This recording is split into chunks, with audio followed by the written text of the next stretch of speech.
तरीन वीडियोस के लिए हमारा YouTube चैनल सब्सक्राइब करके बेल आइकन प्रेस करिए ताकि आपको मिले हर अपडेट सबसे पहले। कराची की जिसके इलाके बल्दिया मवाज गोट दस्ती बम हमले की तहकीकात में अहम पेशरफ हुई है।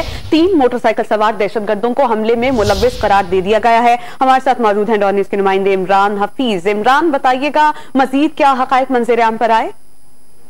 देखिए, सबसे जो इसमें एक बड़ी चीज सामने अभी तक आई है कि आज तक की जो एक तारीख है दस्ती बम हमलों की, उसमें इतना बड़ा जानी नुकसान जो है वो पहली बार हुआ है जो कल बल्दिया में मिनी ट्रक के ऊपर हुआ है। 13 मासूम जिंदगियां जो है वो उसके अंदर वो जो है जान से हाथ धो बैठे हैं अफराद।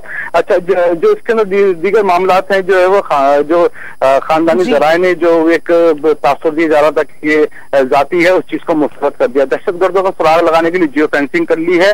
दहशतगर्दों की तादाद जो है वो अब तक 3 सामने आई है जो एक मोटरसाइकिल पर सवार थे और जो वो ताकुब करते हुए आ रहे थे ट्रक में जो जैसी मोड़ पर ट्रक चलता हुआ है। उन्होंने खानदानी जराए इस बात की तरदीद कर रहे हैं कि उनकी किसी से दुश्मनी थी। इमरान, बहुत शुक्रिया, आपने अपडेट किया।